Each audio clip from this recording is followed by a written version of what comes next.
Hi, and welcome to another episode of the Recovery Podcast. My name is Matt, and today we'll be picking right back up with part 2 of the What's Next series with my guest Drews Mitchell, who is a father, deacon, high school counselor, and has recently started his own business as a career counselor. Many of us find ourselves after that first year or two in recovery in a place where we're looking to pick up the pieces of our lives and rebuild with our newfound freedom. And for many of us, that includes rebuilding, restarting, or really engaging in our careers for perhaps the very first time. Some of you listening may not be in recovery. Maybe you're just in a place in your life where you're looking for a change, or maybe life has dictated a change for you. Whatever the case may be, facing the mountainous task of moving into a new direction with our careers can feel daunting, if not impossible.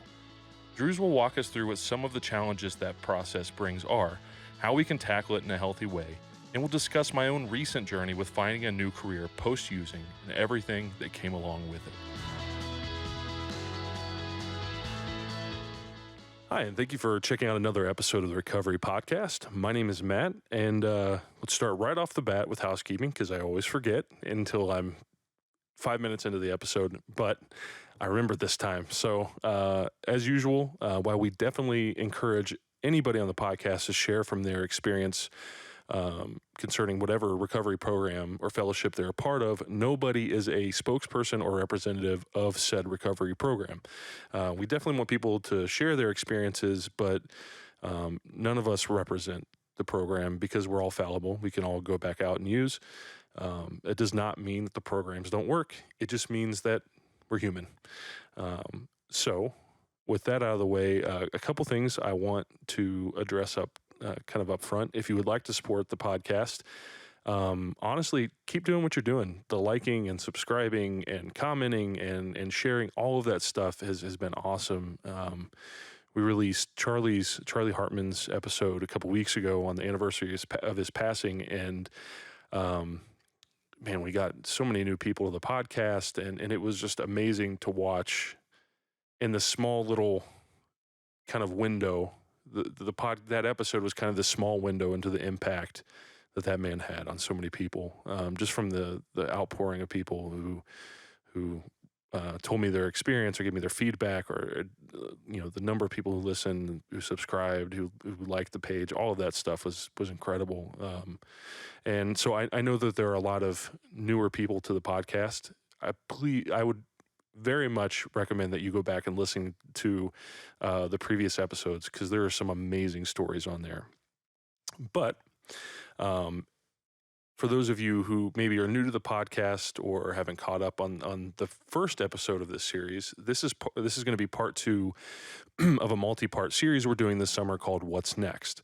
And What's Next is a series about, hey, what does life look like for those of us who are finally living life on life's terms? What does it look like? Maybe the crisis of our using days, or our dysfunction, or our codependency, or maybe you just in a place in your life where you recognize you're making efforts to kind of get your life back on track, and you're kind of in a place now that you're starting to have some hope about your future for the first time.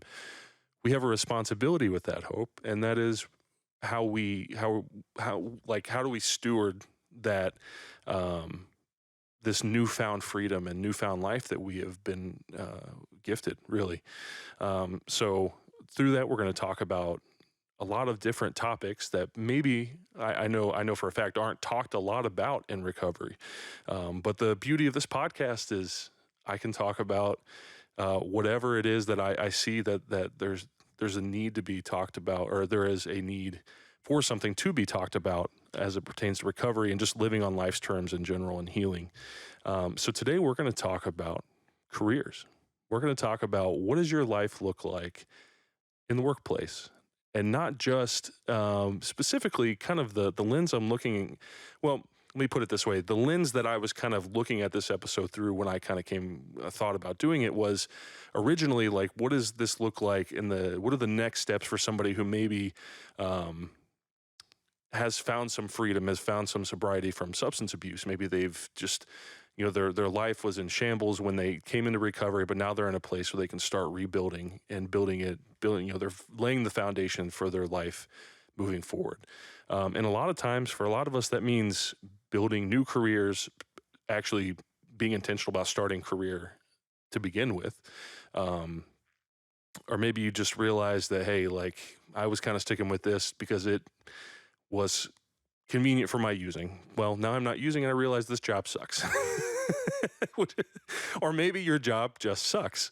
I want to say this right off the bat, that this episode is not just for that person. This job, what I've recognized and what I've realized after talking with my guest today, Mr. Drews Mitchell, is that this is an issue that the workplace as a whole is running into, and that the kind of the way our economy is, and the way that the marketplace is right now, is that the days of getting hired onto a company when you're 18 out of high school, or 21 or 22 out of college, and then working there till you retire, those days are done, basically. And I mean, I'm sure there are examples that are still out there, but for the most part, not only are people finding new companies to work for, but a lot of times there's a shift in careers, whether that be in the same vein that you started in or something completely different, which is something that I can speak to from personal experience. But I don't want to steal Drews' thunder. I'd rather just introduce Mr. Drews Mitchell. Drews, thank you so much for joining me today. I've been looking forward to this for a while now. I say that about every episode, but I mean it every time. So, well, this is going to be great. And I thank you so much for the opportunity today. It's going to be awesome. We're going to have a great discussion. It'll be a lot of fun. Yeah. Hey, tell us a little bit about yourself. Yeah, so I'm a child of God, first and foremost, such an important part of identity, which we'll talk about tonight. Husband to Amy, dad to Jared and his wife Caitlin, and my daughter Amber and her husband Brian. It's awesome to be in relationship in all those circles. Drews is also the best looking drummer I've ever met in my life. He's also a deacon at the Village Church, where I'm part of, and we play in the band together. And he lets me beat the living snot out of his drum set he's lit me for about, 4 years now that I've been playing. Never batted an eye, which is surprising. I'm sure there were times that you had to wince. No, man, you're a gentle soul, man. So I don't know if your drum set would agree with that.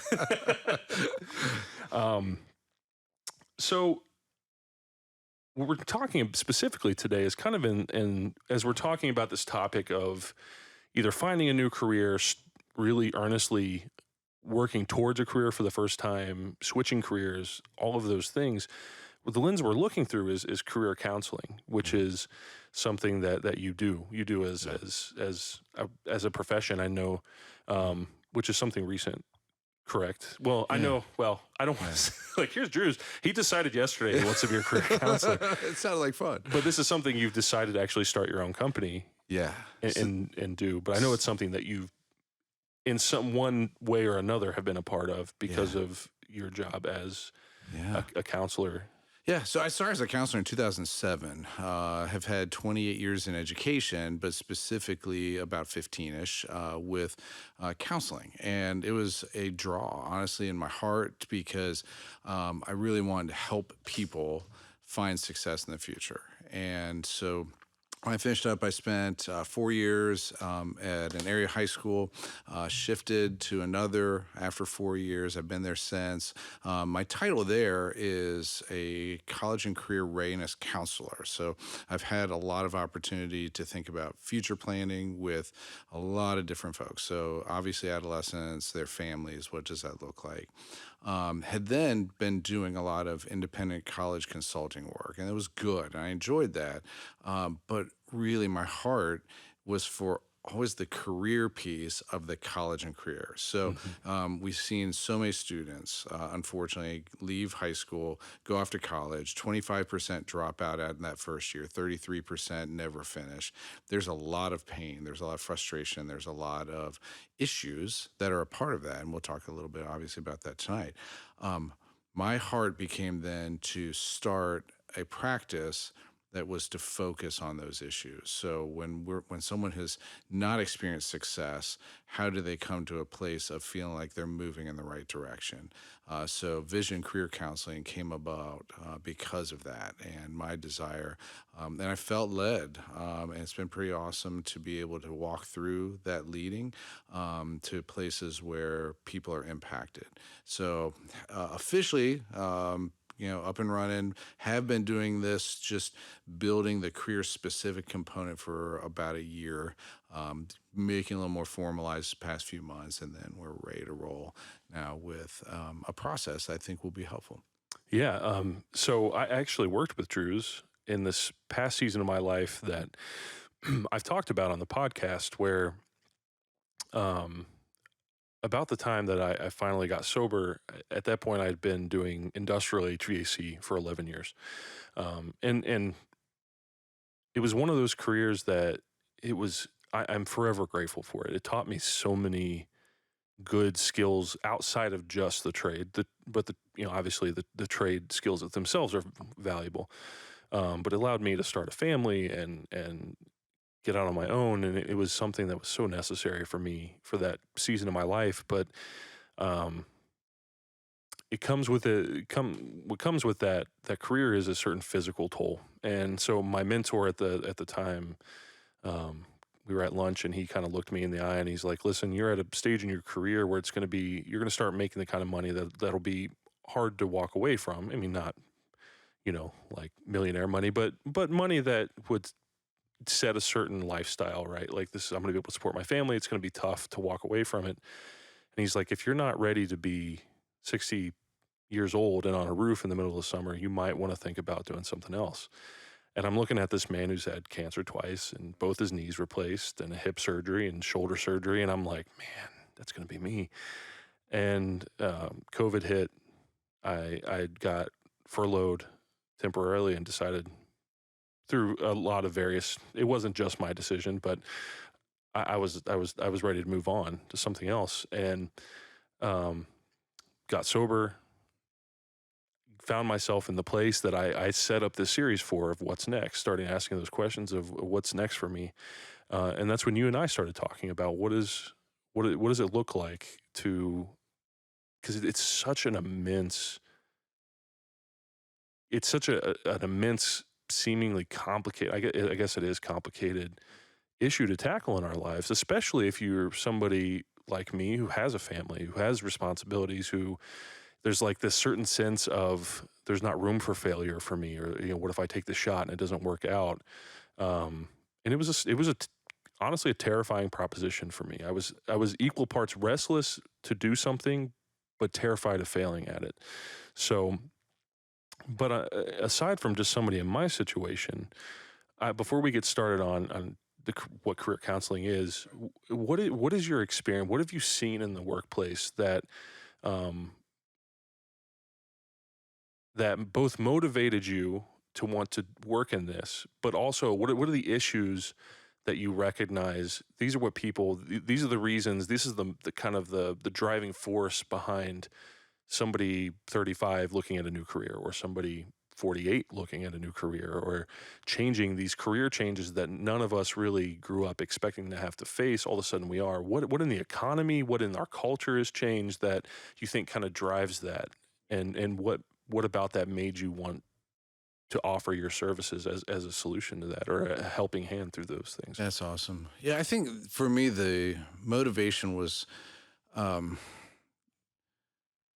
having been in a classroom. So I was a teacher before I became a counselor, and having been in the classroom and experiencing what it was like working with high school students specifically and hearing their stories helped me to latch on to this idea that I honestly even had back when I was in high school about helping people to find success, helping people to understand opportunity, and counseling specifically then allowed for that research of self and understanding self, and then having some tools in the tool belt as we're living life on life's terms. Hmm. Um, to also then understand the world of opportunity And to me, that was fascinating. I was drawn to this sea of variables, the complexity. You used that word earlier. It is complex, and to me, I was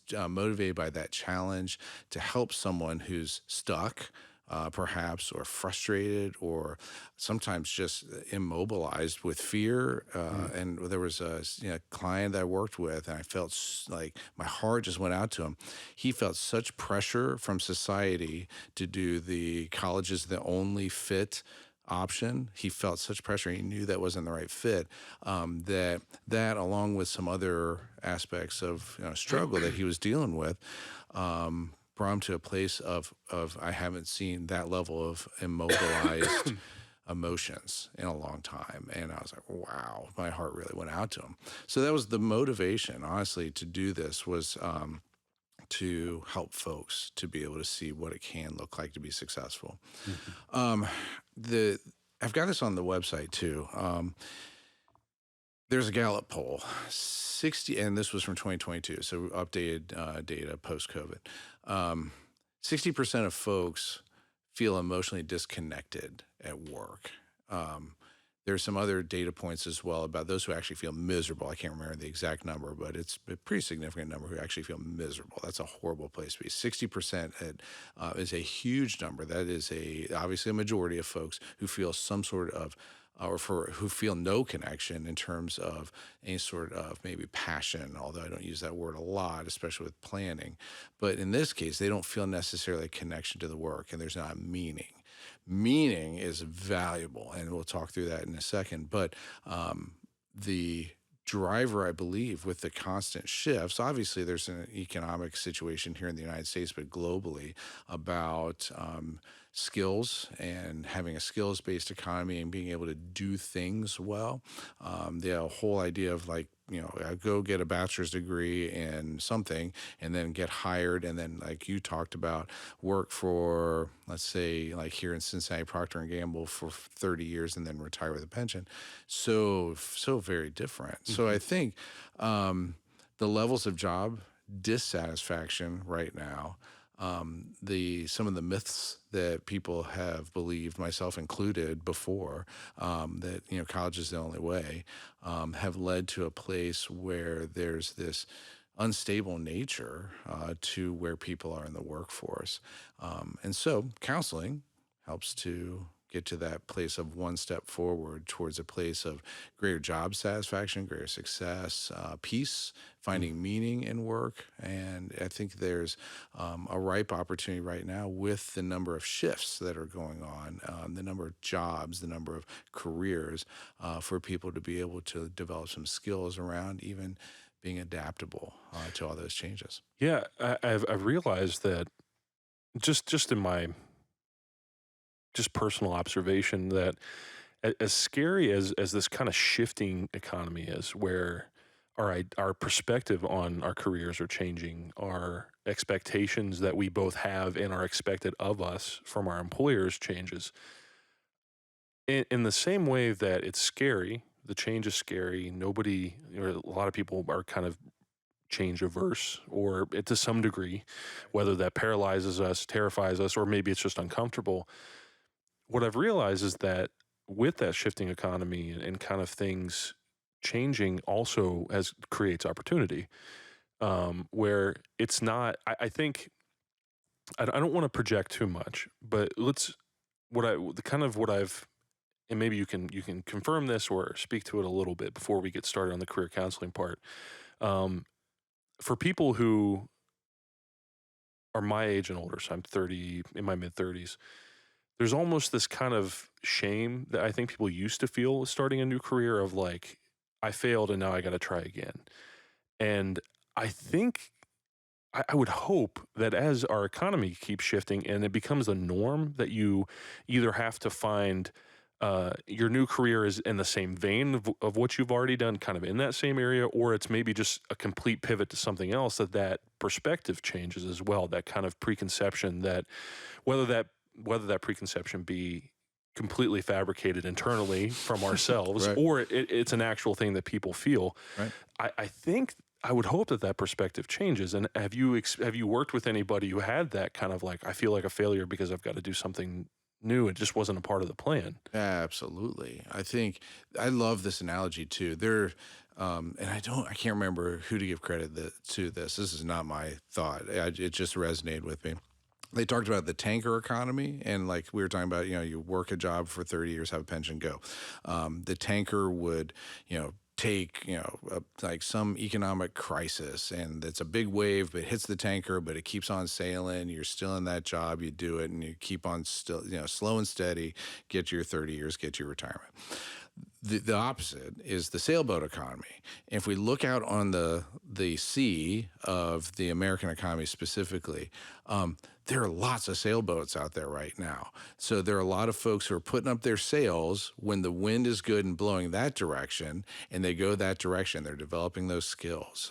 I think of one particular job. He calls himself a digital nomad. So he lives wherever he wants to. He works in opportunities that allow him to work remotely, and sometimes it's design, sometimes it's working with others, but allows him, again, that freedom to experience what it's some of the cultures he wanted to experience. Lived in Mexico for a bit, you get the idea.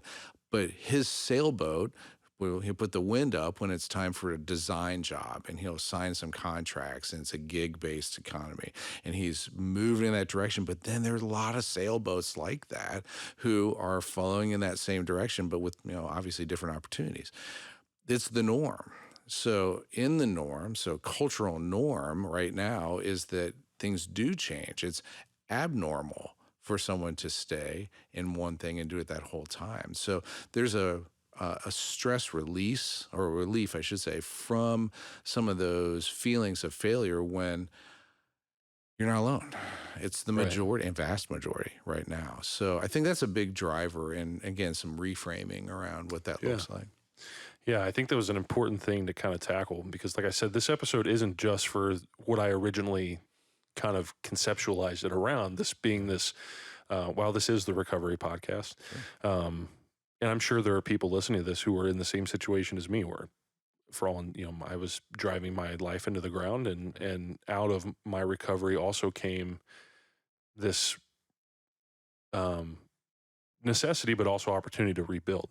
Right. But I don't think this episode is just for that person. I think this episode is for anybody who's struggling to live on life's terms, Yeah. and that being, hey, my life is changing whether I wanted to or not. My career is changing whether Right. I wanted to or not. My situation is changing, and I can't fight that it's happening. I have to figure out how to embrace it happening. Right. But looking at it, I have no idea where to start, Yeah. which is where there's this great thing I've heard of. I don't know Yeah. if you've heard of it. Yeah. Hashtag career counseling. Does anybody say hashtag anymore? I don't know. Am I dating myself now? That may be. Oh man. Even I haven't When- said that for a while. when and I'm am- like, oh, thanks, Drew. oh, I'm sorry. I'm almost 52, man. Okay, so let's start with this. I think a very pertinent question is, what is career counseling? Yeah. So it's a joy, honestly, as a career counselor to blend together some elements of career coaching, blend together some elements of the individualized approaches with mental health counseling. It really is, in its balanced form, life planning. And a counseling session wouldn't be that stereotypical you're laying down on a couch like Freudian kind of stuff. It's really a balance of understanding self and the world of opportunities, understanding how to maybe work through some things about self, and then learning how to apply those aspects of self-concept into research around career and job opportunities.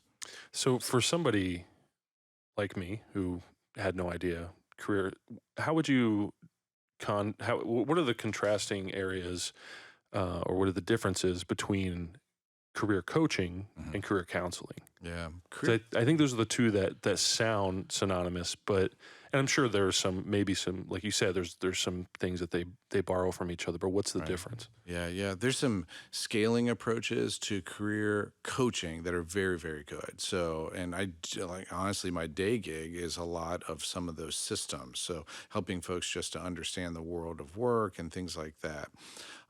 Coaching also includes things along the lines of some resume development, often, just to use a specific example, some of the interview techniques that might be associated with trying to find a job more effectively. Um, Oftentimes, assessments are used. One in particular I love and refer folks to regularly is the Berkman. It's really good. It's a tool, though. The career coach will use that for then additional information to share with the client to be able to help them to make choices, informed choices.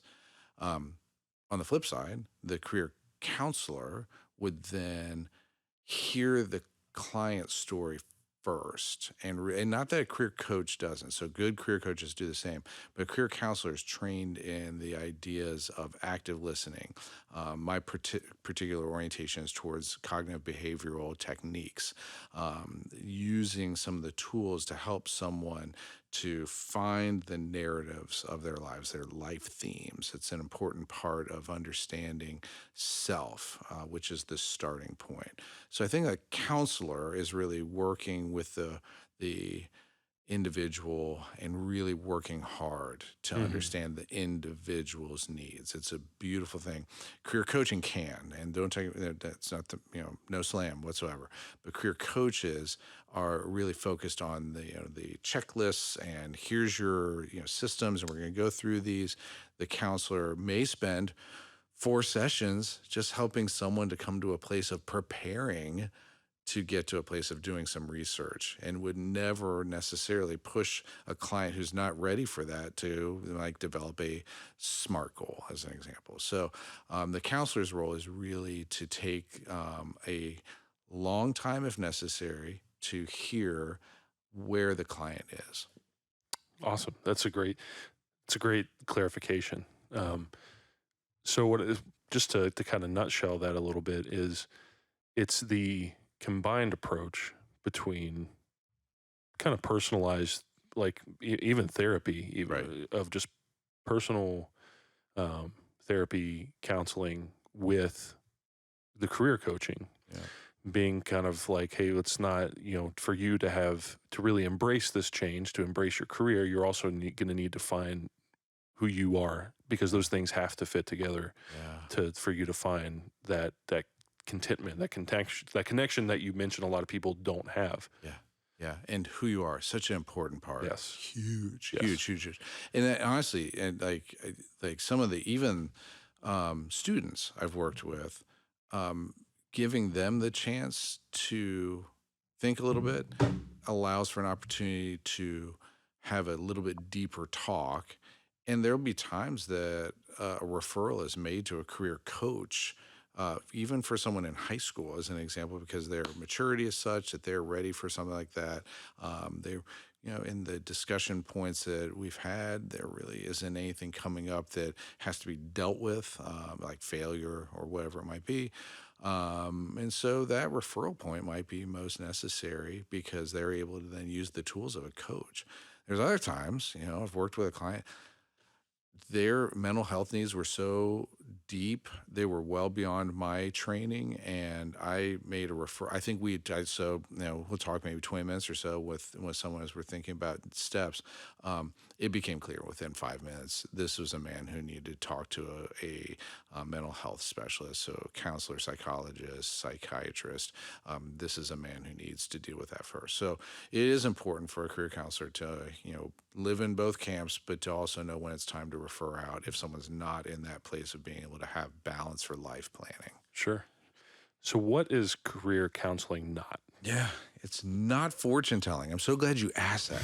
It drives me crazy. Like when someone takes a career assessment, we laughed about this earlier. Yeah. Um, and let's take a career interest profiler, which is I like this. You can take one online for free. They're cool. They're helpful for what they are, but they're not going to tell you what to do. Like the number of folks I've worked with who just laugh because it shows that they should be an accountant and they hate accounting, they hate math, they hate whatever. And it's Right. like, I know it's just a tool. It's not fortune telling. It's not telling you what to do. So that's important. Like when someone's working with a career counselor to know that they're not going to walk away from a session and be back, oh, of course, I should be an airline pilot or whatever. They're really going to have some tools to be able to make some decisions, but it is not fortune telling.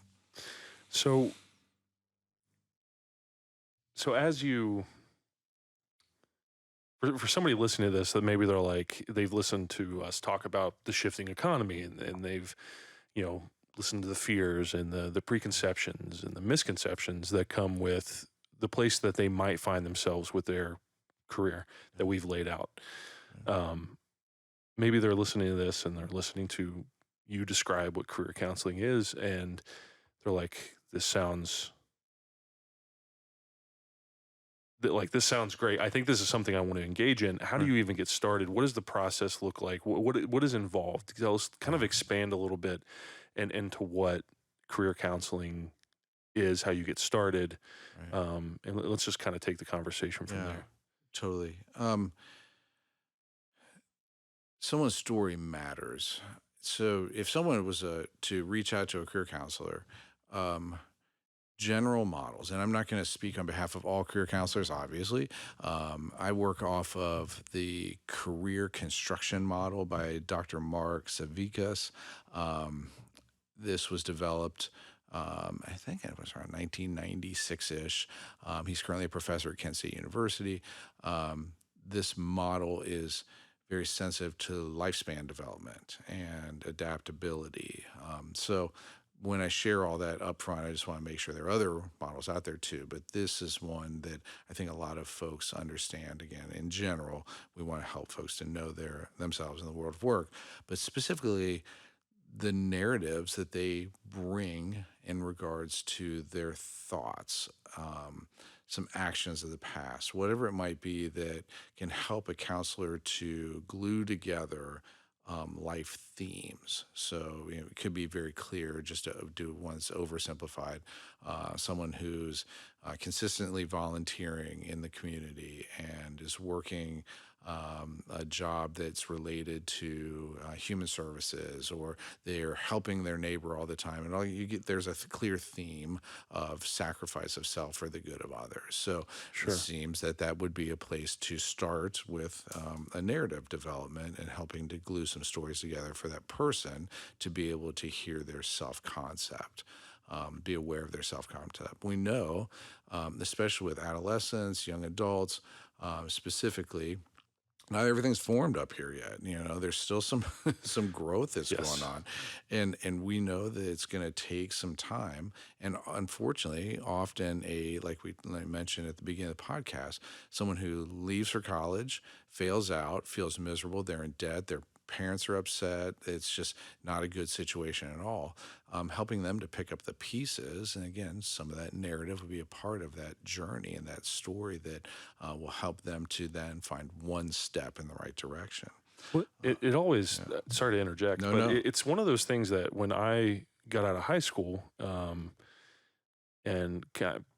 my plan for college was like, I'm going to go play college football somewhere. And then, due to some medical things, it just didn't happen. Yep. And I went and I visited a few colleges and saw how much money I was going to go in debt and I was going to be paying for it. And I'm like, I don't even know what I want to do. Right. Like, do I really want to invest all of this time and effort and money into this? And I have no idea what I want to do. I Yes. think I'm just going to work.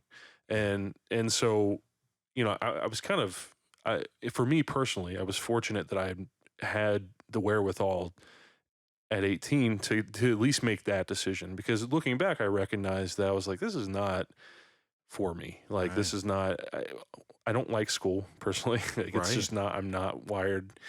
Yep. Um, and so eventually I found myself in a situation where I decided to go into a trade, Hmm. which, while it wasn't, I didn't connect with the work in the sense that it was my passion or it was something I was like, I live and breathe HVAC.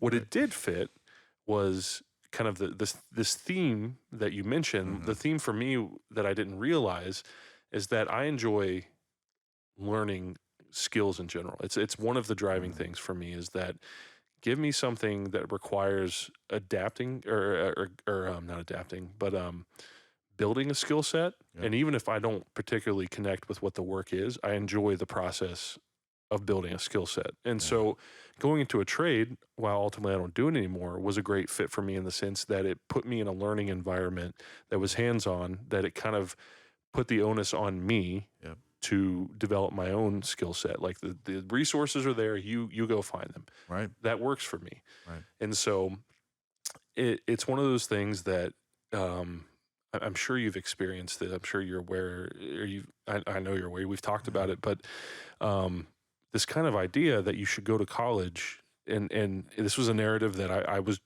growing up in the 90s and early 2000s. It was big. Like, if you don't go to college, you're going to work outside your entire life. There are certain people that love working outside. Right. I don't know when that became such a taboo thing to do for your life, but Right. but the reality is that's not the solution for everybody. I think higher learning is fantastic, Right. but it's only as useful to you as it's only as useful to you as it's only going to be as useful to you in relation to how well it fits the things that you're talking about, those themes. Absolutely. And that's the joy of having the horse in front of the cart. And this is no slam. Like, I used to live in that same model. I used to believe, hey, you gotta get a college degree. I do, and that was when I was a beginning counselor.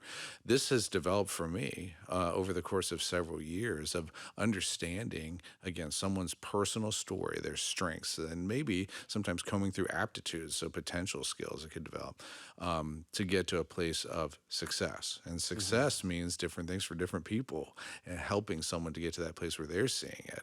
But what you said ties into something so important. I just want to point out, it's so neat to hear your journey, because that self-concept at age 18, Matt, versus age 25, Matt, versus age 30, Matt. You get the idea. And again, there's some, life considerations that are a part of this. Obviously, recovery is a part of this. All of that plays a role in our continuous understanding of our own self-concept. So that's a grounding point to get started with in counseling, to really be able to move forward effectively. Sorry, I didn't mean to steal your thunder there. I feel like you were getting ready to move on to a point, so I'll let you get back to that. No, that was great. No, but it's something that is so important to me. Like, in my journey, and my son doesn't mind me sharing this. Like he went through a tremendous struggle coming out of high school with that same, again, my belief system that I had as a dad, on top of being a counselor, about what success could look like. And so for him, and again, others are like this, and so I'm admitting my problem here, but I'm like, oh yeah, I believe fully skilled trades are great, they're great, but my son, Jared, you should work in this, because, I can see, like, I do this all day long. I know what the opportunities look like. That was so dumb. I mean, I was living with some major, some of my own issues, some blinders, and then some issues that I was projecting some things. So again, I learned a lot through this. But when he struggled senior year and then found success in a chosen field for him after high school, a lot of light bulbs went off for me personally about my own growth as a counselor, my own growth as a dad, and even my wife and I in our relationships and my role as a husband. A lot of things happened. So I can also identify a little bit on that self-concept piece, because it's a part of my journey. I think it's a part of anyone who's in this profession. If we feel we've arrived, then it's just, I think God comes to the rescue and reminds us how much we have not arrived to help us to a place where we can help others. Well, this being the recovery podcast, that theme is very prevalent. Anybody in recovery who's got a little time under the belt will tell you the same thing. As soon as you think you've arrived, that's when you either trip and fall, or, God kind of, hey, by the way, here's this thing you didn't know you had. Yes. And you're like, that's what I meant when I said that. Oftentimes in recovery, we find that. I guess I didn't make this point. This is a conversation we had before the podcast. It's more than we bargained for. Truly. Truly. So we were talking about themes, kind of kind of understanding those personal themes, and you walking through the kind of going with the royal we there as career counselors. Part of that is walking through with your clients on figuring that out, because a lot of people might not understand Yeah. what they're looking for. Maybe just haven't, and kind of, what's the word I'm looking for here? I had a word and I lost it. That's all good. You're supposed to help me. Remember? Well, let's talk about this. Yeah. One of the thing I think, and it's been a part of our conversation already tonight, is just the um, lifespan development. And so there's a really important name in career counseling. Dr. Don Super developed some ideas around this and using reframing. So rethinking of, situations. I'm thinking of something in one light with one perspective. I, try and, use either tools to think about it differently, empathy, whatever it might be. But reframing is a big part of that. Those things that develop in lifespan and understanding and reframes and all that's important, but it does start with trust. And so I think someone who comes in to work with counselors should expect, and this is a healthy expectation, for unconditional positive regard. My personal belief is that every single person walking this planet is an image bearer of God and is created for a purpose, and they're worthy of the love that we share and the it's just honoring of the opportunity to walk in the identity as an image bearer. So that's important. So that trust is developed over time and discussions, and the theme of forward thinking and trying to use, there's an element of positive psychology in this. So there's a lot of things that are really about the future. So using some of those ideas of lifespan development, using some of those ideas of cognitive behavioral techniques, all hopefully help someone to get to a place of feeling hopefulness. So that's a good beginning point. The real next step in that is then into some understanding of personality. There was another theorist named Dr. John Holland, really did amazing work. We talked about the career interest profiler earlier. When someone takes a quick assessment that is truly just a tool, like that particular assessment, they would begin to understand some of their vocational personality. So there's 6 considerations. Someone could be realistic. In fact, we don't really need to go into all of them, but realistic, investigative, artistic, social, enterprising, and conventional are the 6 parts of that. But it's important that someone understand their aspect of personality. So again, that idea of self, understanding, their awareness of maybe skills, interests, abilities, all good, but then personality types plays a little bit of role in, again, finding success later. Yeah. Right. I want to interject here a little Yeah. bit. And it's just funny. Like, so this is just, I'm going to take a step back and kind of frame this episode as a whole, and then kind of share some things about the points you just made, the information you just shared. With this series, there was this intentionality that I wanted to really kind of stay on point with our conversations and prepare more with the people I talk with, especially about things like this, which there's just so much information. Like this, a single podcast we could do a series on just what we have in front of us right now. Absolutely. And so Drews and I prepared for this, and we kind of talked through all of these points, and he went through all of this fantastic information.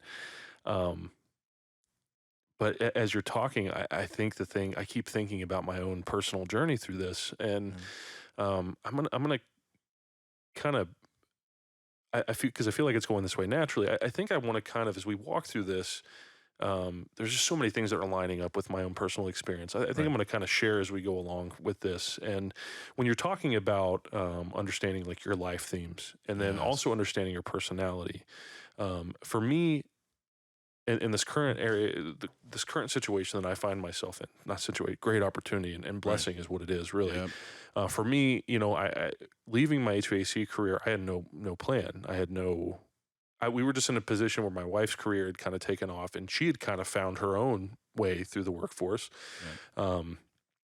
And it put me in a position where I needed to work, but I didn't, I could kind of take some time and like I took a delivery job that was a great place to work for me, but 2 years that I am thankful for. But I recognize like I can't do this my whole life, Yeah. nor did I want to do that my entire life.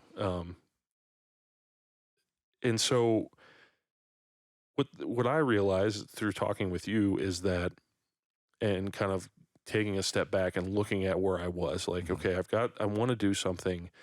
I don't know what to do. Okay, well, how do I figure out what I want to do?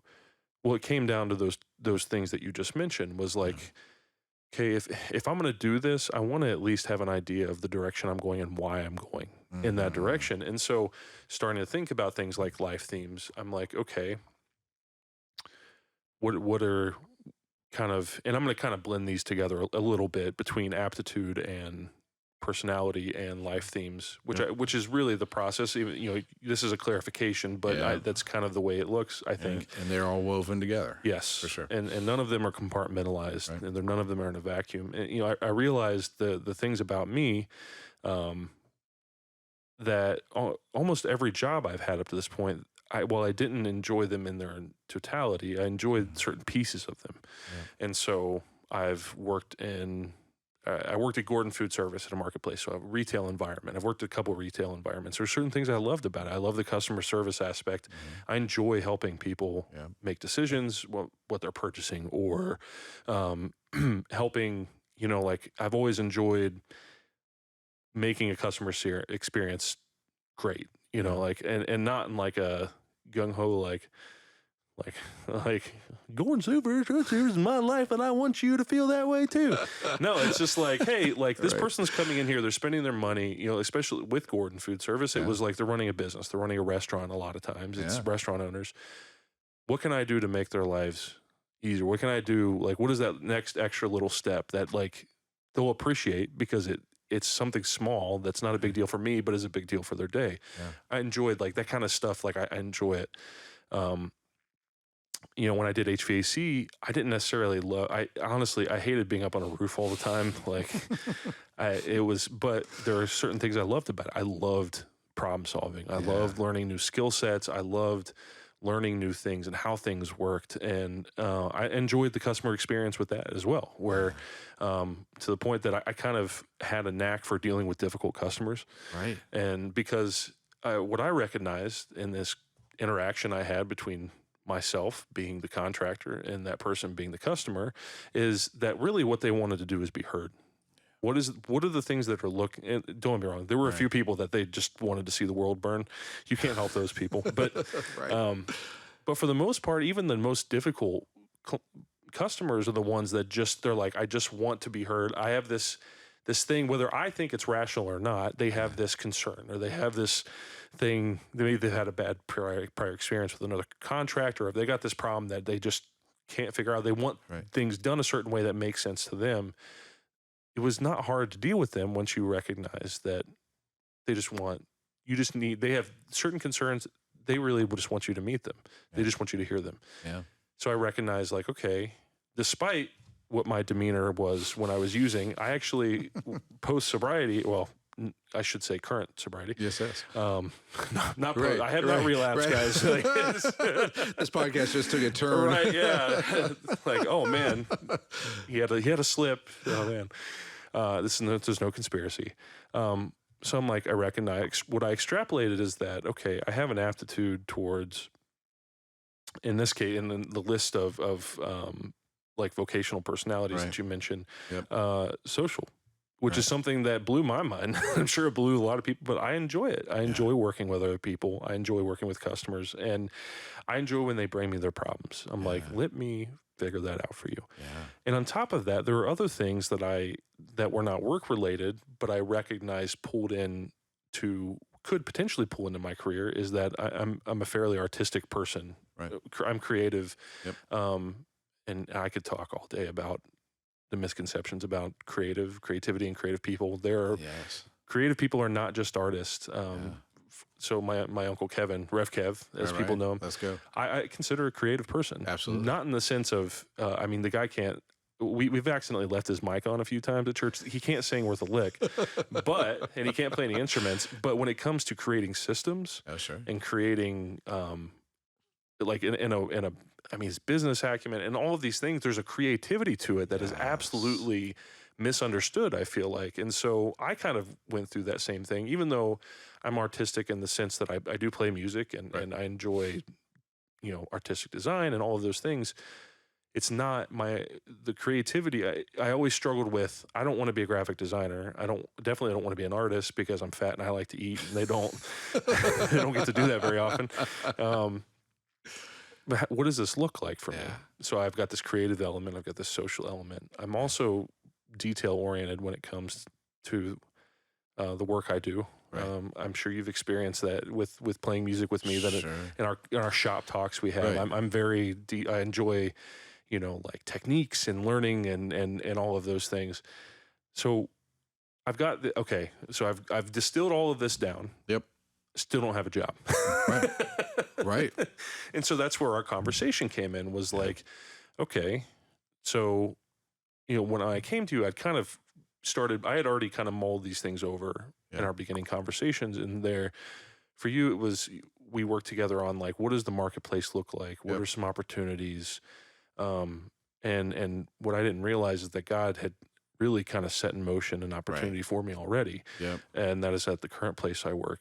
And, again, I'm sorry to take this off the rails, but I feel No. like it's so vital. Well, let me jump in because what you're sharing is dynamite. You are capturing so much of the joy of working together, Mhm. and it was awesome because I felt in our conversation you identified like what we're talking about right now. You identified skills. You identified those places that you felt connection. You had established relational assets, so you knew those who were with you and those who were supporting you.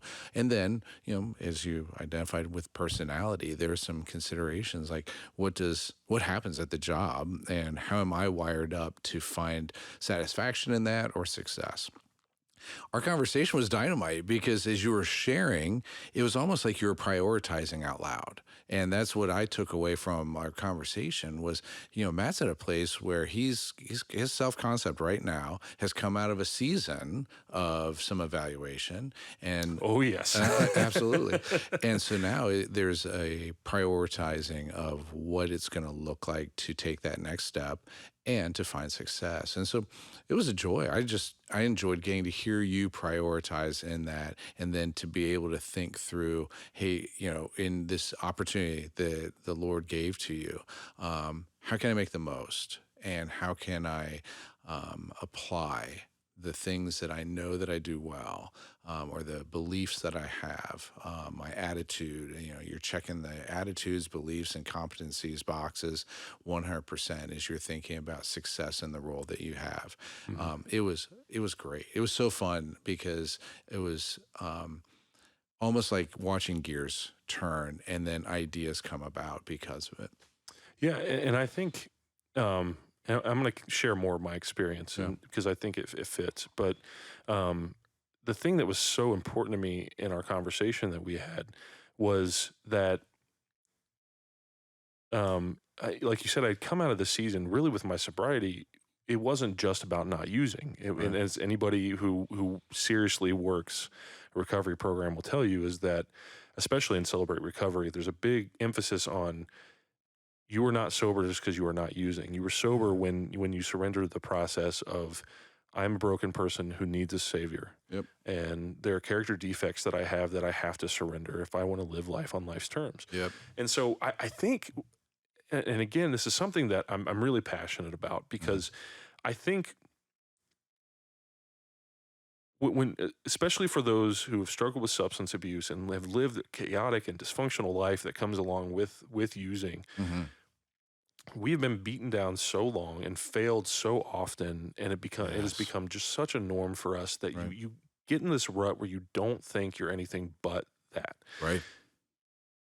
So as we go through this process of kind of there's a lot of, while there's surrender, there's a lot of the process is self-discovery, in the Mm-hmm. sense that if you're doing an honest inventory, you're taking a really close look at all of you. Mm-hmm. And what starts out as just looking at our defects, our brokenness, our Right. dysfunction, the thing that I was not expecting in recovery was also finding the good things, Yeah. the aptitudes. Right. It wasn't just about the things I was deficient in. It was also coming to the hardest thing to come to terms with in my recovery was actually accepting the good things about me, because Yeah. I'd gotten to a place in my life where I just ceased to believe that they were there. Right. Um, and you spoke about kind of the driving motivation for you Hmm. in doing the career counseling Right. is that you believe that everybody who walks this earth is an image bearer of God, which Right. makes us worthy by association with our higher power, with our creator, Yep. of finding a purpose in Yeah. our work, in our lives, and living with a sense of purpose and fulfillment, healthy fulfillment that's Right. grounded in Christ and what he wants for us in our lives, Yeah. right? And Right on. for me in my recovery, the hardest part, and this does tie into my career as well, but Hmm. the hardest part for me was that I got the sense that, like, if I was ever going to succeed, it was going to be in spite of myself. Mm. Yeah. And what I recognized is, in certain ways, with certain behavioral patterns I've had in my life, if without recovery, that is 100% true. Yes. But the thing is at some point in our recoveries, and I think this is not, let me actually broaden that out. This is not just for recovery. This is for people in general. Hmm. And I'm going to speak kind of specifically to believers in Christ, is that you can't live in a place where you feel like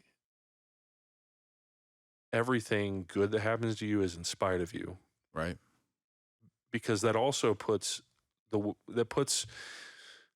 this expectation that you're also the person that can screw it up. And what I've realized in my recovery is that what I am freely given is freely given. Hmm. And that goes down to the core of my being. The things that I am good at Hmm. are not, they've been given to me. Yeah. And so the opportunities that I have that God has given me, they're given to me because he deemed it worthy, not because I've earned it. Because Right. Mm. obviously for those in recovery, Yep. and to whatever varying degree, those who have come to accept their need of a savior Right. in Christ, is that we were not good enough. Like we fall short of being able to confidently say, if we're being honest with ourselves, Right. that I deserve this, Right. right? What I've realized in my surrender to Christ and my surrender to the recovery process is that there are things about me that are unmanageable. There are character flaws in me that I cannot Yeah. overcome on my own. Yep. But in the same token, in the same breath that I cry out to God to save me, Hmm. I can't deny him the blessing. Like, at the same time, I can't also be like, oh, by the way, you can't give me anything good because I'm going to screw it up, or Right. I don't deserve it. Right. I didn't deserve your grace in the first place, but you freely gave it to me. And so I'm going to accept these opportunities and the aptitudes and the good things about me, Right. the things that I can use in my career, the Yep. things that I'm good at, those aptitudes we talked about, and the life themes that we're drawn towards, because that manifests in our lives because of who God has created us as a person, Right. as an image bearer of Christ. Right. You have freely given me that. And so the hardest thing about this process with this new job opportunity was I felt like an imposter. Yes. I'm like, at some point they're going to realize how unqualified I am, and I'm going to screw this up, and then I'm going to be a disappointment again. Yeah. And it was amazing. And I have to give God the credit for this, because Right. there's just so many aspects of it that I'm a more than a recovering addict. I would say I'm a recovering cynic.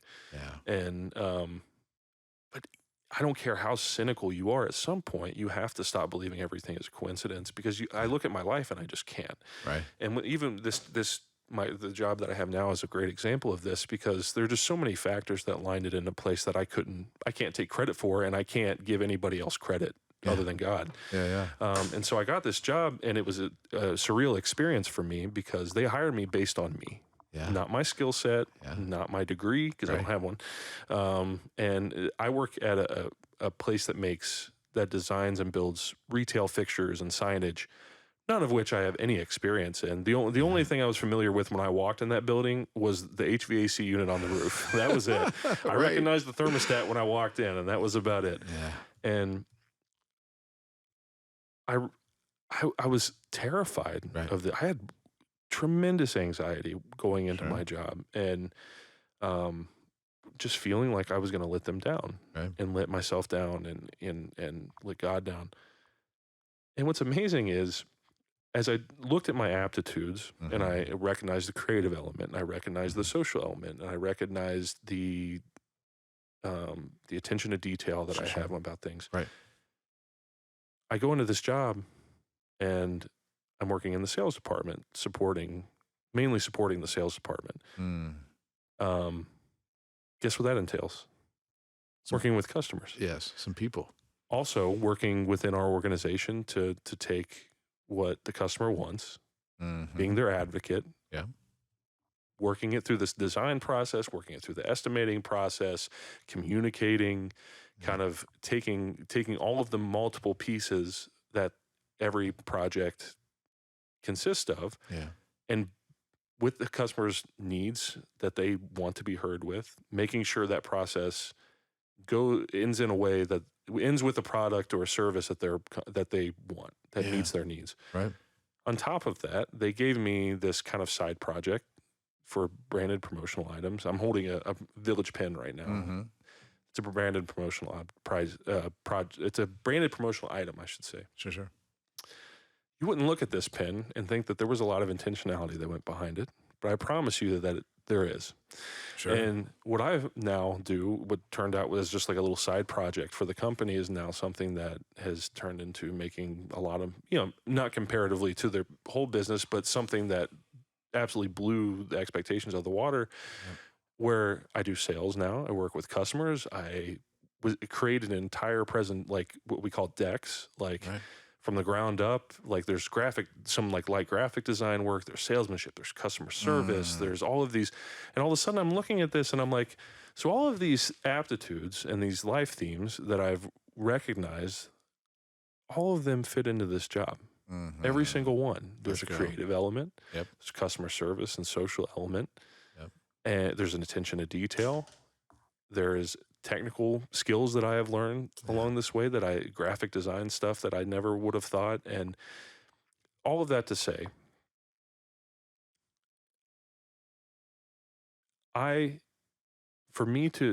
the emotional side of this Mm-hmm. that I had to come to terms with was, I don't deserve any of this. And I couldn't enjoy it. I couldn't enjoy the process of what God was doing for me, Yeah.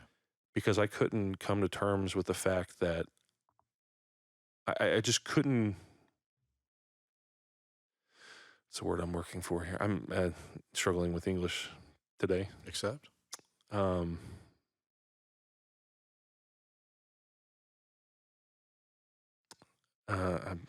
whatever. I'll find a way to reword It's it. okay. Yeah. It sounds Um, like almost having to rest in some of the I could- opportunities to. Well, I couldn't. I was in a place in my recovery where I was at this. I was at this crossroads, Yeah. crux of letting go of my old ideas that I was worthless and I didn't deserve anything I had, Yep. and this new life that I recognized I am surrendered to, Right. and I did not earn what is given to me, Right. but I was meant but I wasn't just meant to be offered it. Yeah. What God was offering me was not just a kind gesture. It was, I want you to take this. Mm-hmm. This is for you. Yep. This is not just for you this is not for you to be anxious about. This is not for you to worry over. This is for you to engage with. Yep. And to enjoy and enjoy the process and the journey that comes along with it. Right. With the understanding, it was the hardest part of that was for me to accept it on the sole basis that God gave it to me. Yeah. And what I realized was that, considering who gave it to me, that was enough. Yeah. Right. That was enough for me to recognize that God gave it to me, and no matter what I thought about myself and how much of an imposter I felt like, Mm-hmm. if I trusted God to get me sober, and he did, Mm-hmm. if I trusted God to restore my marriage, and he did, Mm-hmm. if I trusted God to give me all of the blessings that I don't deserve, and he did, Yep. if he says, this is for you, you're worthy to have this because I said you can, because Mm-hmm. I'm giving it to you, okay, it's good enough for me. Yeah. And so with that concept also worked into my life as a whole. Like, Right. I don't have to feel like I deserve this because somebody bigger than me says I deserve it, and that's good enough for me. Right. And so if you're in that place, kind of tie it back in your career where Sure, you sure. feel you're struggling with that same imposter syndrome. And I Yeah. know it's prevalent because I've talked to multiple people who feel the same way, Right. who have been in their careers for a long time. Maybe they're not in the position to change, but they've had long careers that they still feel like they're an imposter. Like any day now, somebody's going to find out. Right. Yes. Hey, Right. if this is what God says you should have, it's yours. Yeah. And I don't want to make it like proclaim and Right. whatever. It's Yeah. not that. It's Right. it's God's will. What God's will for you is God's will for you. Right. And so as you're going through that, and if you're in a place where you are doing a career shift, and there's real fear Yeah. that you're struggling with, maybe you feel like an imposter, or you feel Sure. like you're going to fail. It's not. I just genuinely believe that if you're in God's will with it, that it's not. It doesn't matter what happens with it. It's not a failure because it's His will. Yeah. So I didn't mean to hijack the podcast No, like that. well, no, I love that because as you were sharing all of that, it kept coming back to in my mind. I'm listening to this journey and hearing your growth and such a growth mindset as you got to that place of dealing. So you had to have a place of acceptance. There's an attitude component. So if we're again using the ABCs of career construction, your attitude has grown through that time of moving into this role, in the role itself, and now finding success in the role. The beliefs that you have about yourself, we have to accept those things. We have to accept our character flaws. Doesn't mean that they stay there. We grow, but there are going to be places that we continue to grow, and it's not always easy. And so our beliefs will change, and that's okay. Either about ourselves or the world around us, and then your competencies in alignment with those personality considerations just were coming to life. And you had a new, it's almost like God had said, Matt, here, I'm going to give you a new canvas to paint, and you're going to be allowed now to use these colors, and you're going to be allowed to use this area and these different brushes, and I'm going to watch you create. And so to see, that growth is awesome, and to hear it, and God, honestly tied in wonderfully to the ABCs: attitude, beliefs, and competencies all coming together. That's all. Yeah. There's so many things about this episode, but that's fine. It's a deep. This could go for a while, like you talked about. This could be a Yes. podcast in and of itself. I'm kind of deciding what to do here. Yeah.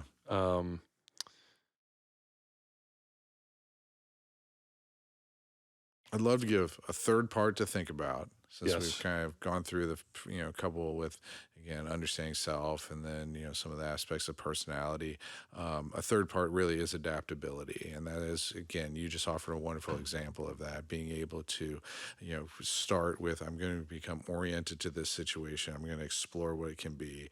There will be an element of establishment after that, and then becoming stable in that role, and then growing, managing what that looks like. And then ultimately, because of the, again, changing economy, I might get a new job, I might get a promotion, I might have a new career, and then how to leave that role and then still have, again, relational assets and the mindset, and again, my mindfulness, my self-talk still being around those elements of growth and healthy, thoughts about what I can do to move forward effectively. So that third part really is career adaptability. So that's important to think about in career construction for sure.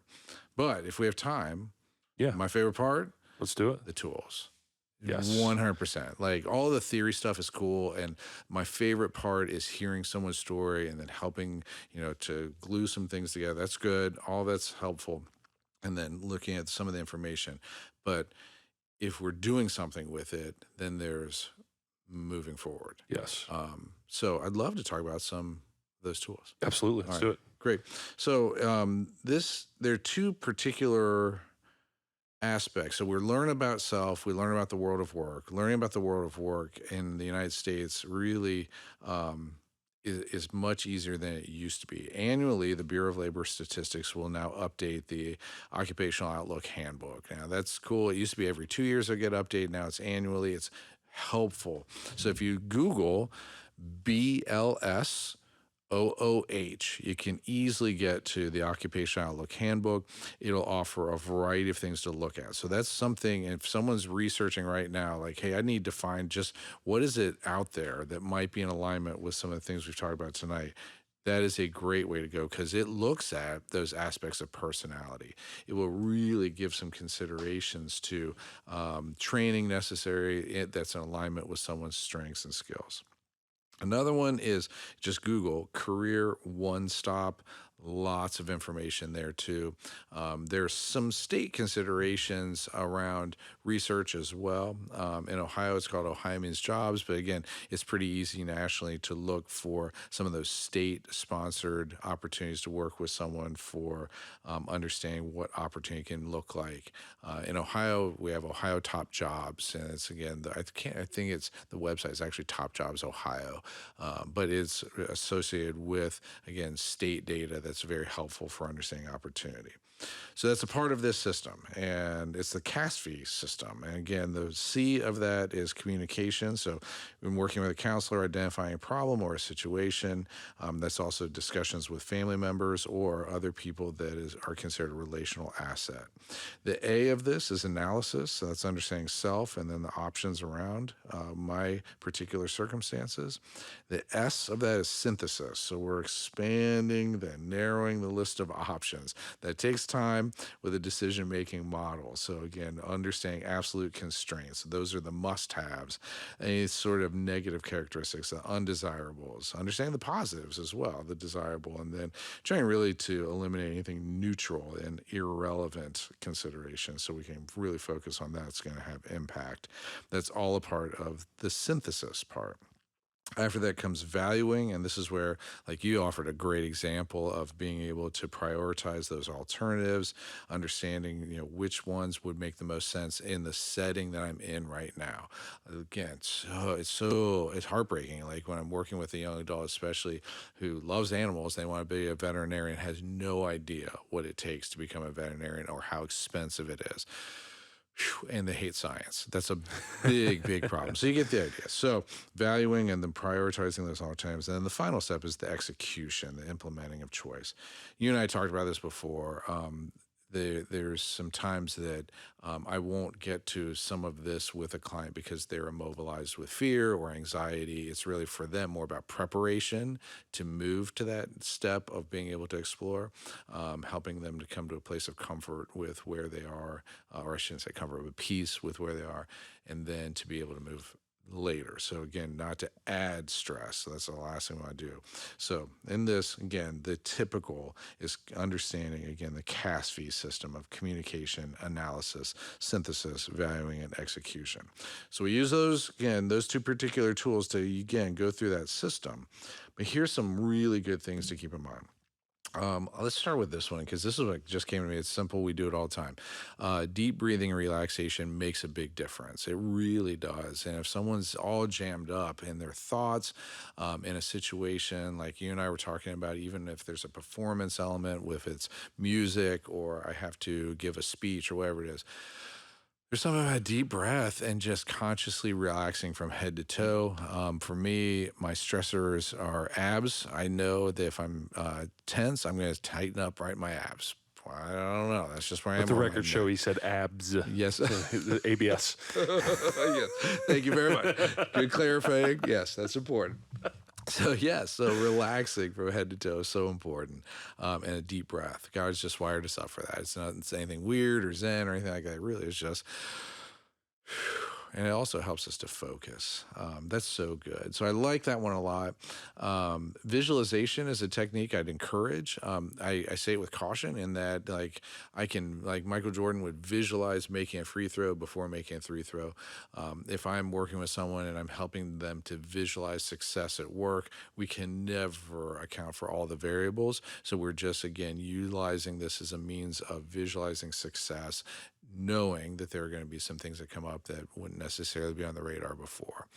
with that, one of my favorites is a mock interview. So that's, in a sense, visualization of success. And it isn't about some of the career coaching pieces, although those are good. I'm happy to do that with someone. But it really is practicing problem solving, communication, social skills, and sometimes assertiveness training. So that's something that someone could do with a career counselor. But honestly, mock interviewing, just practicing sometimes is that good component of being prepared for a job. So that would be something I enjoy in the work that I do with clients because it's really fruitful, but isn't something that necessarily has to be done with a career counselor.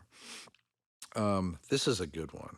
Journaling, a lot of folks in using cognitive behavioral will use journaling to help in terms of understanding where someone is and then understanding perhaps some things that might need reframing. That's helpful. One of the ways of reframing that I found to be helpful for someone who's particularly stuck to is what's called the tragedy scale. This is a 1 to 10. And so if we ask someone, hey, where's your stress level right now in a 1 to 10? They say a 10. I'm like freaking out. Okay, well, help me understand what that looks like. And so encourage that person to share. And again, no judgment, obviously, but hearing what they're saying and just really trying to capture some key words to be able to then re-articulate, paraphrase, all the good stuff in active listening, okay, to help them to hear where they are. Now, we then try to reframe it by honoring where they are, by helping them to expand it to a global situation. So, okay, so you're at a 10 right now personally. Let's talk about stressors at a 10 on a global scale. So someone says, well, an earthquake, like completely destroying a city. Yes, that is a 10. That is horrible. That's about as bad as we can think of. What's a 1 then? So they say, well, someone, gets a speeding ticket. Yep, that's about a 1 in terms of stressors. Okay, so if those are global, where is your stress on the global scale? And it's saying, oh, well, maybe it's about a 5. And again, that's way oversimplification, but it's an example of using something called tragedy scale to get to a place of putting things back into a more healthy perspective. Yeah, and kind of a recovery tool that a lot of people you'll hear is make a gratitude list, which is kind of Yeah.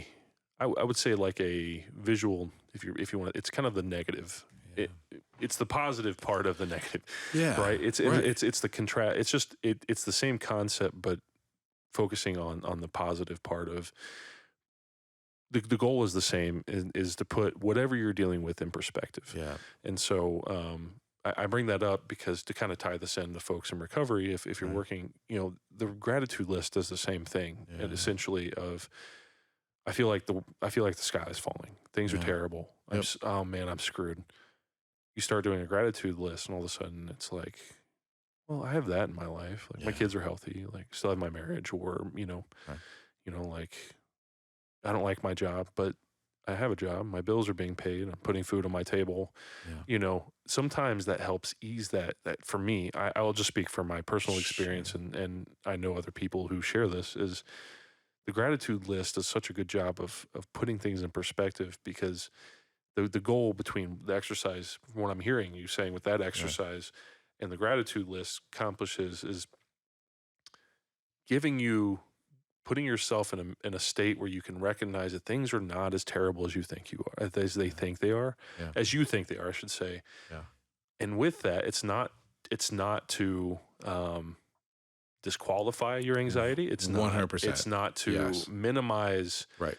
the way you feel, but what it does do is that it gives you that like, while there is a healthy amount of stress and anxiety, right, that kind of prepares you to move. Sure. Sure. If it comes to the point that it paralyzes you, that's not healthy. Right. And so the same thing with worry, same thing with all of those things. Yeah. They're meant to be motivators, I would Right. say, and indicators, but they're not meant to be the only fuel that your ship runs on. Right. Because Right. you're gonna come up short, or you're just gonna stop entirely. Right. So Absolutely. so that's a good tie-in with recovery. And again, No, I that's just keep perfect. hijacking the No, conversation. but that's so applicable because in this case, it is an acceptance piece. We have to, like, if I've got a broken leg, I have to accept the fact that I'm not going to be able to run a 5K. And so if I'm trying to become an engineer and I don't have the, let's say, math skills or science skills to become an engineer, these are healthy acceptances, so we accept kind of the things where we are so that we can move forward effectively. Right.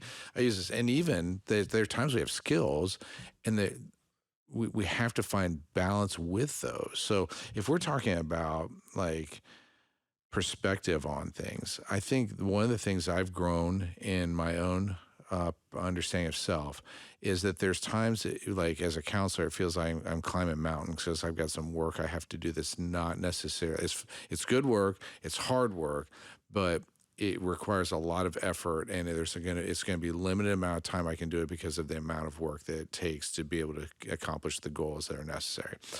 There are other times that it's like ice skating. So there's work involved, and there's energy and effort to be successful, and I have to move forward. But I can move forward quickly because it comes easily, and I can move speedily, and it's more enjoyable because I'm zipping right by, and I enjoy the wind and my lack of hair, and it's fun. So that balance of there's times I'm going to do some mountain climbing, and there's some times I'm going to do some ice skating, and that's good and it's healthy. But if I had to do a job where I was climbing a mountain every day, that'd be really tough. And I'd wear out.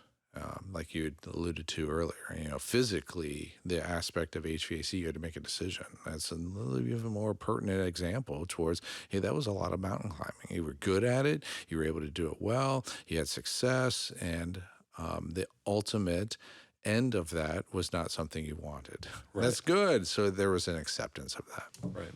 I think there's also an acceptance, an accepting of the reality when it comes to things maybe we are good at. Right. So I'm sure there are people out there that would disagree, but let's say I'm like, you know what? I'm a pretty good podcast host. I want to do this for a living. Yeah. Great. It's not going to pay my bills, realistically. Right. I mean, there are people that do it, but Joe Rogan, I am not. Yeah. And I don't have, I'm saying Joe Rogan makes a very good living doing it. I'm not so like you're looking at those things, or maybe you're artistic, but I can't monetize it. Like I can't, I'm saying? That's what I kind of alluded to earlier. Like I'm creative, but artists don't eat. Yeah. Like I'm saying. Right. And so a lot of times there's out of the acceptance of maybe the direct, obvious path forward with my skill sets that I'm good at in the way that I think of them are not necessarily going to be the good fit for me as a vocation, because we have to hold intention.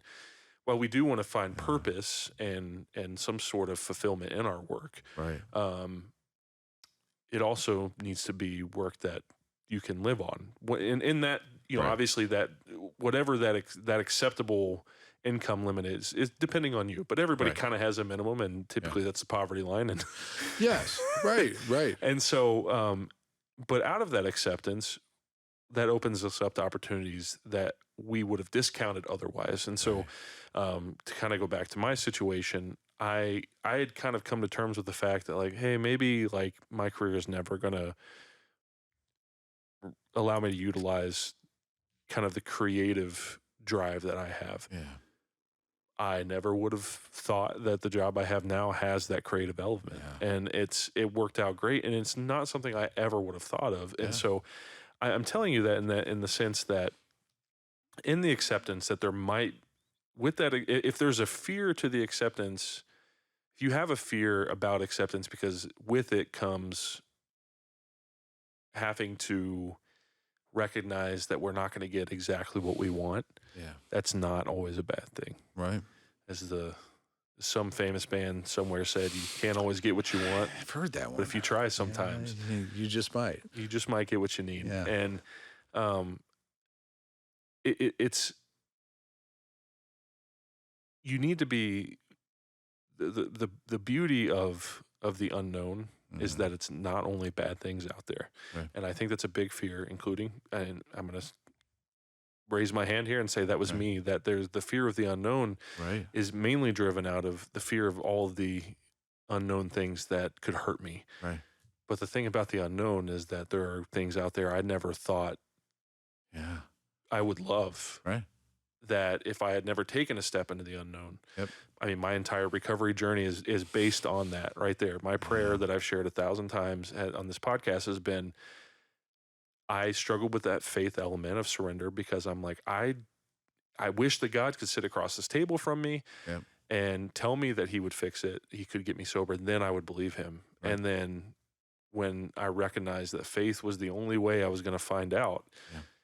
it was like that Indiana Jones moment of stepping on the invisible Mm. bridge Right. and, oh, Right. okay. Right. And so don't, I just want to encourage the people listening, don't Right. let that fear of the unknown just hold you down. It's fine to be cautious. It's fine to do your due diligence. In fact, I would say that Drew's is probably a huge proponent of doing your due diligence toward your Right. career. Sure. Thus the job. Right. But don't. It's okay to be cautious and take risks, calculated risks, in a healthy way. Yeah. Informed decisions. Yes. Yes. Informed decisions. That's a better way. Yeah. Yeah. Well, and just using, decision-making model to Yes. come to a place of feeling like, hey, I'm going to take this step. It may not work out, but what I've gotten in the process of getting to this step is equipping me to be able to adapt if I need to. And that's a wonderful place to be versus, just I'm going to give it a try and see what happens without really thinking about self or the world of opportunities. That's a little scary, but when someone's really taking the time to comb through, okay, these are some of the things that I have to offer, and these are some opportunities I may have before me. It's a place where we have faith, we trust, and we believe, and again, this is more for those who are followers of Christ, but we believe that we were valuable enough in the Lord's eyes that he would die, resurrect for us to be able to have life, relationship with him and relationship with others. And the life that we have an abundance. And so part of that life right now is work.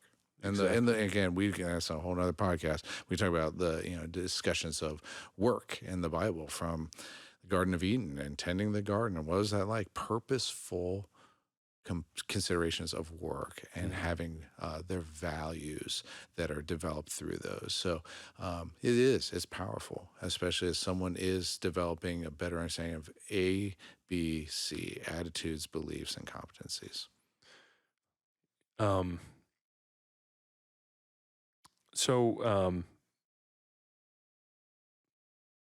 let's kind of nutshell again this. Sure. So the process starts with kind of figuring out, and this is very broad terms, but it starts with kind of figuring out who you are, kind of figuring out where you're at, things that you, not just the things that you're not good at, not just the things that you are good at, but kind of coming to terms with who you are as a whole. Sure. And then from there, the next step in the process is like, okay, how does this kind of newfound self-realization, how do I apply that in seeking out work? Yep. And part of that comes to, okay, not just understanding what I'm good at, but what are the opportunities out there? What is the marketplace look like right now?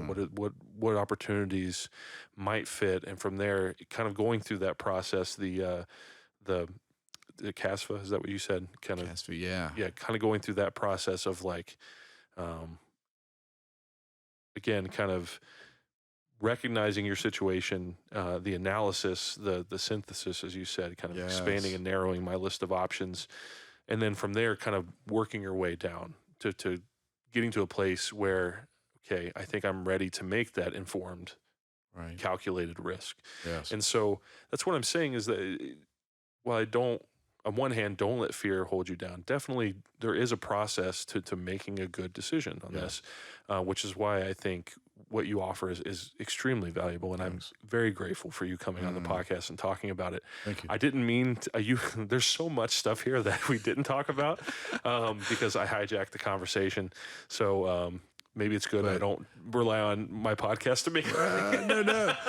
But honestly, Matt, it was pertinent. And I think as folks are hearing some of your story, as we were talking about before, I think that's the joy of this, is it brings it to life. Someone who feels isolated, feels perhaps some connection because, hey, I can understand where Matt's coming from. I can understand where Drew's is coming from. I'm sure there are plenty of folks out there who've struggled as parents sometimes. And if their story is similar to my story and there's some hope and, hey, there are some ways that we can grow in our understanding and supporting of our now maybe adult children or adolescents or whatever it may be,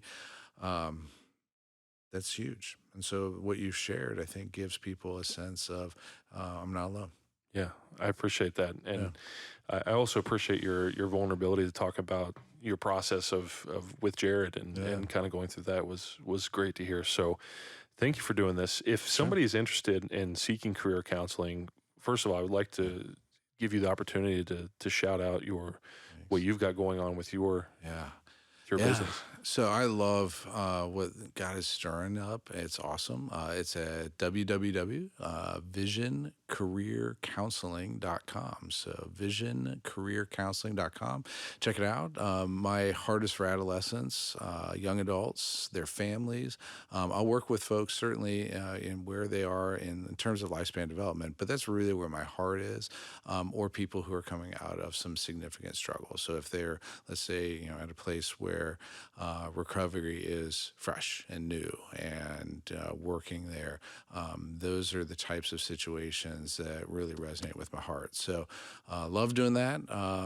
And then in the beginning process, everything starts with a 20-minute complimentary discussion. So that's designed to make sure that this is the right fit. So if someone's ready for career counseling, great. Maybe they're ready for mental health counseling. Maybe they're ready for a career coach. That's great. But it all starts with, again, about a 20-minute virtual session. So everything's virtual, allows for flexibility. It's evenings and weekends because I love my day job. I do.